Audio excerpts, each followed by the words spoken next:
వాటిలో పుదీనా రైస్ కూడా ప్రిపేర్ చేసుకోవచ్చండి. మనం టీ పెట్టుకుంటాం కదా! టీలో కూడా వేసుకోవచ్చు.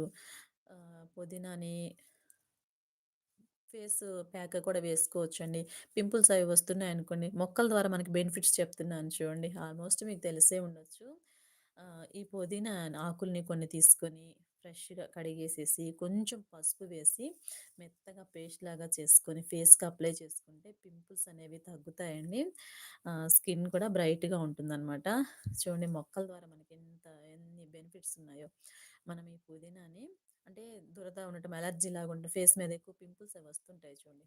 ఆ పింపుల్స్ తగ్గించుకోవడానికి ఈ పుదీనాని నీట్‌గా వాష్ చేసేసుకొని, కొన్ని ఆకులు తీసుకొని, కొంచెం పసుపు వేసి, మెత్తగా పేస్ట్ లాగా చేసుకొని, ఫేస్‌కి అప్లై చేసుకొని, ఒక 10, 15 నిమిషాల తర్వాత నార్మల్ వాటర్ తోటి వాష్ చేసుకుంటున్నామండి. ఇలాగ వారానికోసారి చేసామంటే చక్కగా మనకి